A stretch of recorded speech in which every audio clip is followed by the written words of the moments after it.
So we're going to do a question and answer tonight, and as I just mentioned, we're going to also accept questions from anybody who's watching online. And if you're not watching live right now, you can still submit questions, and then I'll get to them when I get to them.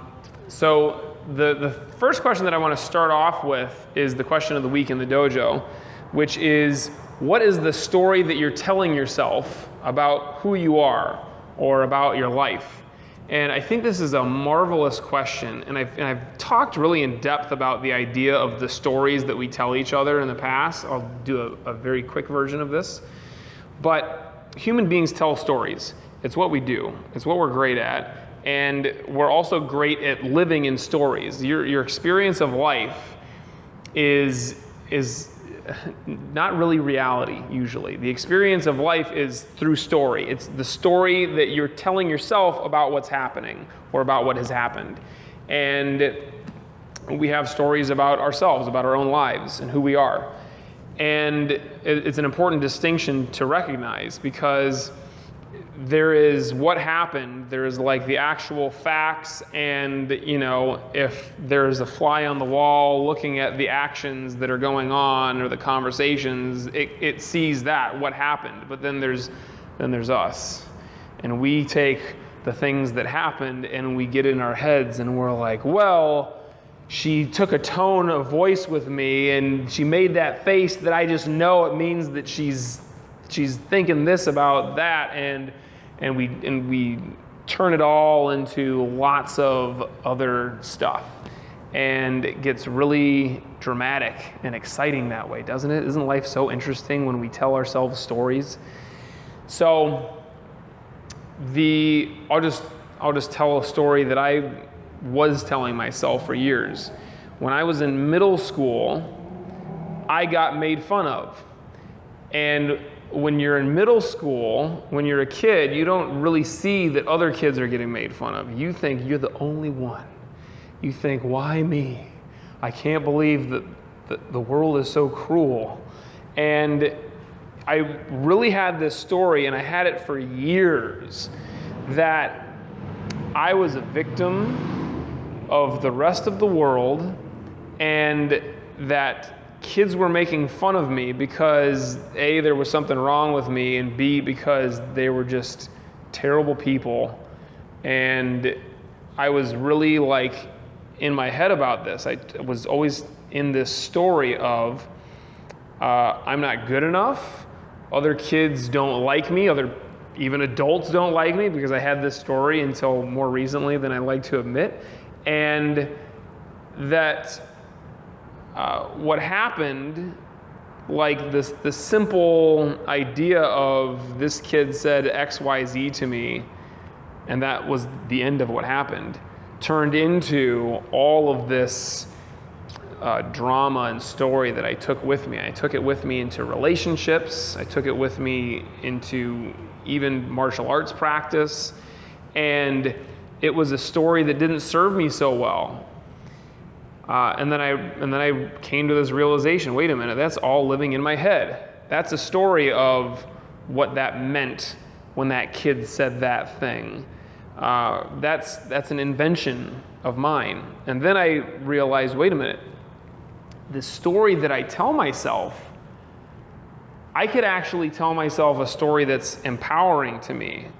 A story that is not only entertaining and dramatic, but also makes me a better person. And when I view my life and people around me through this story that I can tell myself now, it makes me a lot more powerful. It makes my communication so much better. And so the story that I tell myself now is, I won't even talk about the story of kids making fun of me, because it kind of is a non-thing anymore, even though I still talk about it. I talk about kids making fun of me in middle school. I tell myself the story about my life and teaching martial arts, and how lucky and happy I am to be able to come into the dojo every day and do what I love. And everybody who I interact with senses that and gets it. And they feel how passionate I am about what I get to do. and then it starts to inspire people. And so that's the story that I tell now. It's a very different story, is it not? You literally used to walk down the street, see a group of middle school age kids, and have an immediate thought of, those kids are going to make fun of me, like as an adult. Now I see kids like loitering on the corner, and I want to go over and make them do push-ups. Like, straighten up, get into the dojo, stop wasting your life. Okay, so you can ask me any question that you want. It can be about the story, it can be about whatever. Questions, go. Tina. Well, I have a small theory and then a question that goes with it. Please. I had this idea the other day, because I have such a hard time following my breath, even after this time. And I had the idea that, you know, your breathing is supposed to be something that goes on in your body without your thinking about it. And I wondered if maybe there is a little sort of innate resistance to paying attention to your breath because you're not supposed to be paying attention to your breath physiologically. So you want to know if, so you feel like the breathing happens on its own, and is there some kind of a resistance that is innate in you to paying attention to the breath? Is there more to that? Well, and then I also have been thinking about things like transcendental meditation and things that have a mantra, and maybe that mantra helps you get away from the resistance that your body has to paying attention to your breathing. Okay. So does paying attention to a mantra or a visualization or anything else other than paying attention to the breath, does that help you with the resistance that you feel when you're paying attention to the breath? So, first the theory. I guess it's all kind of intertwined. So let's talk about this theory of resistance, innate resistance to paying attention to the breath. I think that it's certainly what you're experiencing as resistance is, it exists. There's no question that we experience a resistance to meditation in some way, shape, or form. And if you're doing a silent meditation where you're sitting and breathing and you're using the breath as the anchor, that's what we resist against. And I think that it's possible that all of that experience of resistance is simply in the difficulty of the meditation and like, well, this is hard to sit here and just breathe because it's boring. And my mind, so your mind certainly has a resistance to focusing on any one thing, be it the breath, a visualization, a mantra, doing work, throwing punches over and over. Like, your mind doesn't want to just do one thing. Your mind wants to go out and explore and invent and tell stories. So there is for sure a resistance to that. Do I think that there is more of a resistance to paying attention to the breath than other things? That is something that I question. Now, if you look at like when you walk down the street, as soon as you start paying attention to which leg you're walking with, then you're like, wait a minute, how do you do this again? Is it right, left, left? And that starts to get in the way, right? Your simple act of being aware of this thing starts to turn it into something that is more difficult. And surely the same thing could be said of the breath. When you start to pay attention to the breath, it starts to feel more awkward or labored, or it's really just like you're judging the breath, right? Well, as soon as you become aware of the breath, the natural thing is to start recognizing, is it too short, is it too long, was it shallow, was it deep, all of that stuff. And that's normal. But you could also have judgments about how well you're saying your mantra or how well you're visualizing. That being said, I think it's possible. It's possible that you have a resistance to paying attention to the breath. And it's certainly possible that other meditation techniques will seem easier, and they might even be easier. But that's not the point of meditation, to be easy, is it? Meditation is supposed to be hard. And I'm not here to tell you that you should only do this meditation technique where you sit and breathe. My suggestion is that the more you do a specific meditation technique, the better you will get at it, and the more powerful it will become for you. But just recognize the idea that the resistance that you feel could very well come from just that natural inclination to start judging and to have the ego be present there and want to fix the breath or something else. And it could also just come from the weirdness of being aware of the body's natural mechanics of breathing. It's the same thing when you pay attention to your heart rate. Sometimes if you're laying in bed and you start paying attention to your heartbeat, it gets like super loud, and it's like, I'm trying to sleep right now and I got this drum going on, and it can be weird, right? But I don't know if I buy your theory of meditation and following the breath is just too hard. It's just too much resistance from this. But you can keep exploring that by continuing to meditate, by focusing on the breath. We have a question, ma'am? Who is it from? Kaya. Kaya. Hello, Kaya.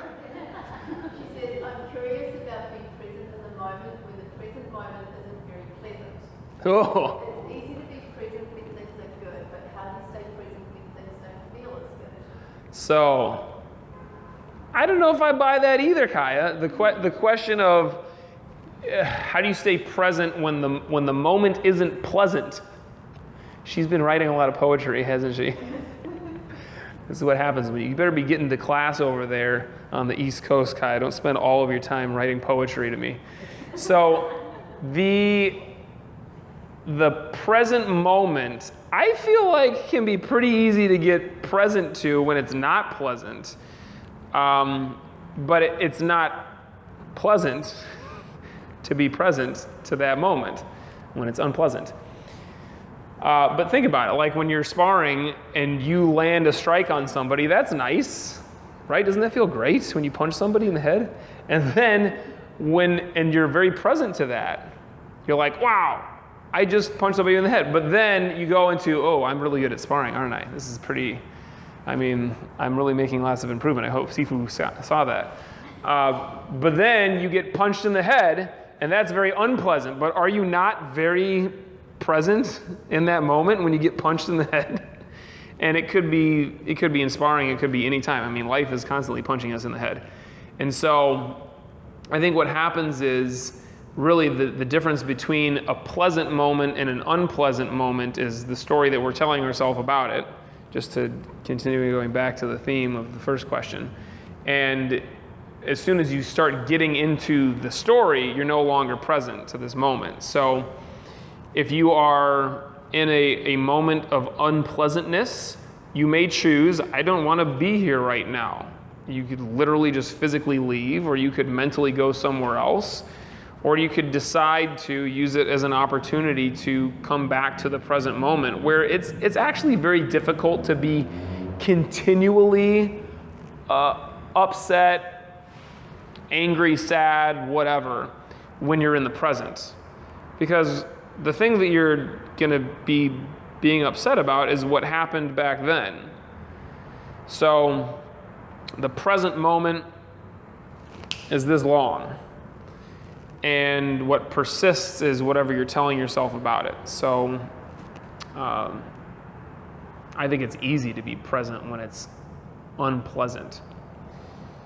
I think what's difficult is to be in a moment that's not fun, not pleasant, and to be fully there and not want to, go back into the recesses of your consciousness. And it's like your mind has that as a response for your own psychological safety, If you're getting tortured, you're not supposed to be there. You're supposed to go somewhere else in your head and block it out. And there's a purpose to that. If you're not being tortured, it's something else where you decide, like, I don't like what's happening right now, but I really need to be here right now to deal with it. Then that's going to take some work. And you might decide, I'm just going to come back to this breath, or I'm going to come back to whatever it is the work is that I have to do, whatever it is that there is to deal with right now, and let go of the story. Other question. Meryl. Would you say that teachings of yoga coincide with teachings of martial arts, or are they different? Yes, is the answer to both of those questions. So, does the teachings of yoga coincide with the teachings of martial arts, or are they different? Yes. A lot of people don't know this, but the legendary founder of Kung Fu and all martial arts is Dhammo Buddha Dharma, who came from India, and he was a yogi and a Buddhist monk, and came to China and went to the Shaolin Temple and kind of created martial arts there. And the philosophy of yoga is very much similar to the philosophy of martial arts. And the philosophy of being present, being in the moment is something that a lot of yogis talk about. And yet they kind of branch off into different areas. But I would say at its root, martial arts is very similar to yoga from a philosophical standpoint. From a physical standpoint, if you're talking about yoga stretching, is pretty different. Some similar principles, but different. And it's again the way that it's evolved over the years, because actually the beginnings of martial arts, the rudimentary basic techniques, some of them were like yoga poses and stances, and then continued to evolve. But I'll tell you this: if somebody's attacking you and you do downward dog, you're gonna get hit.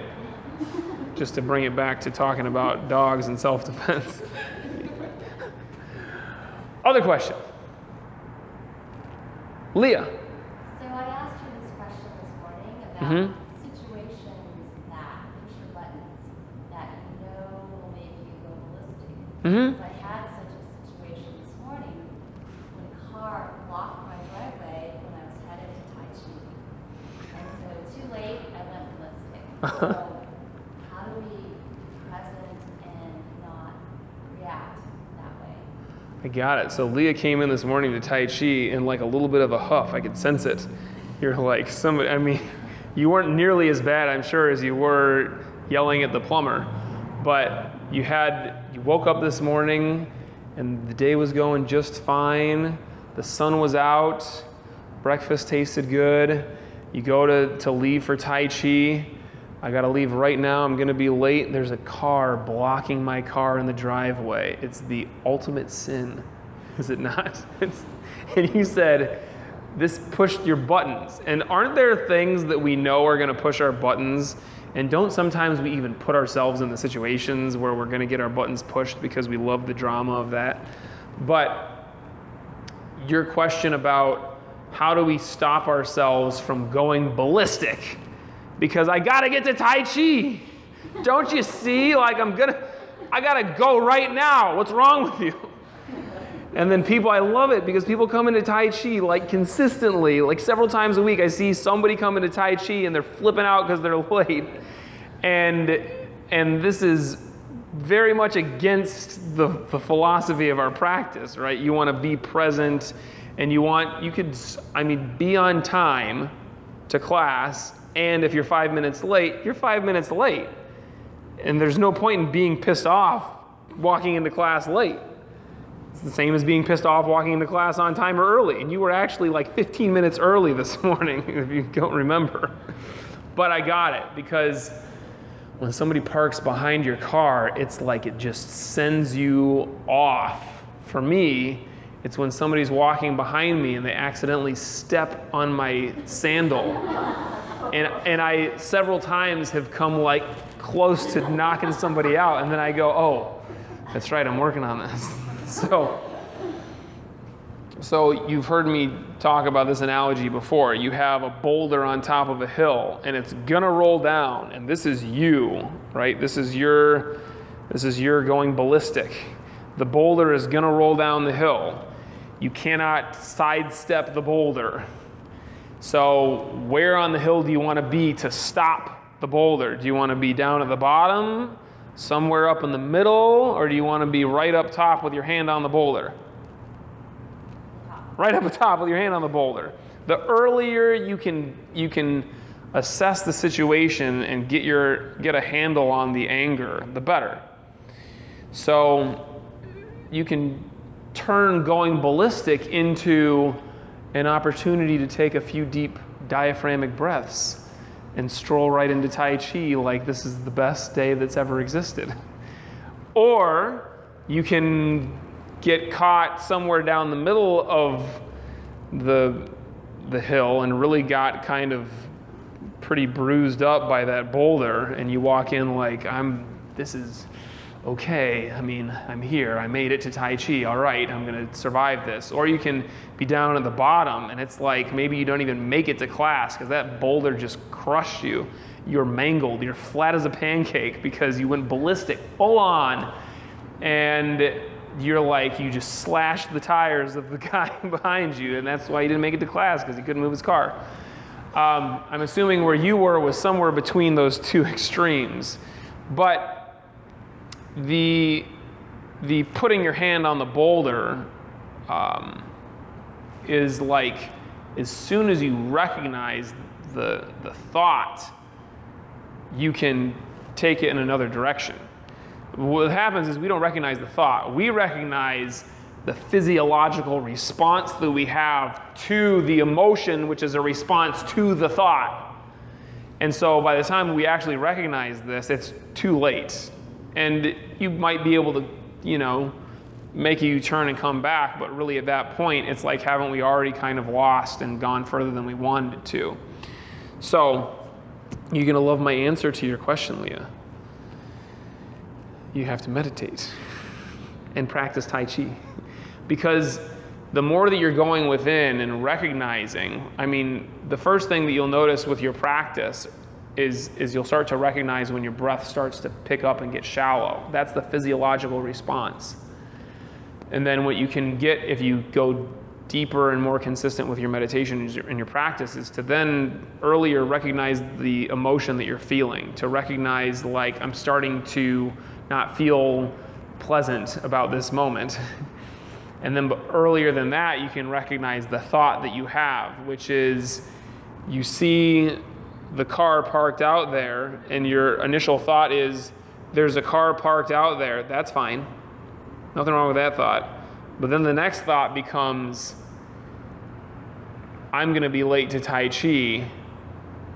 What am I making that mean? I'm making that mean that I'm gonna walk in late and people are gonna look at me like, why is Leah showing up late? Doesn't she have any respect for the dojo at all? And then you start to have this emotion that goes along with that, this anxiety, this whatever. I want you to have a healthy amount of anxiety about coming in late to the dojo, but you could also just, as soon as you recognize the thought of there's a car behind you, make that thought turn into, I should go find this plumber and ask them to move quickly and politely. Well, what happened was I became the boulder.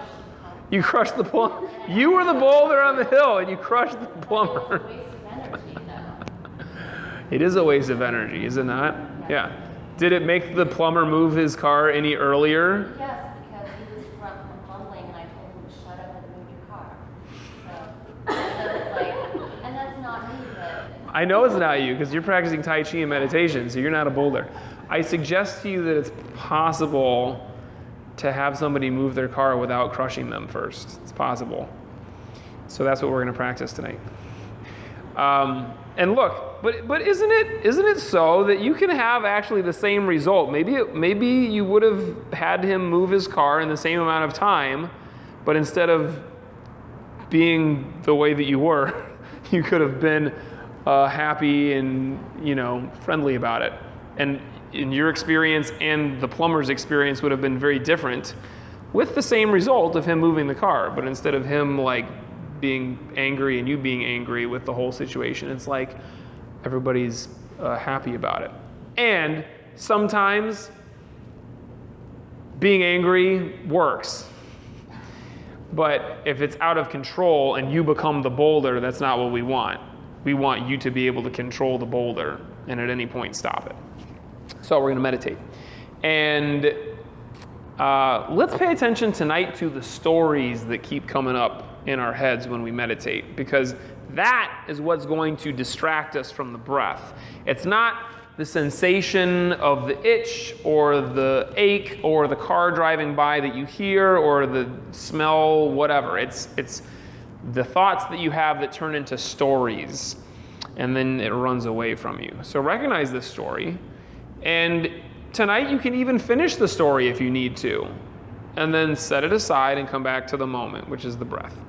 Sit comfortable.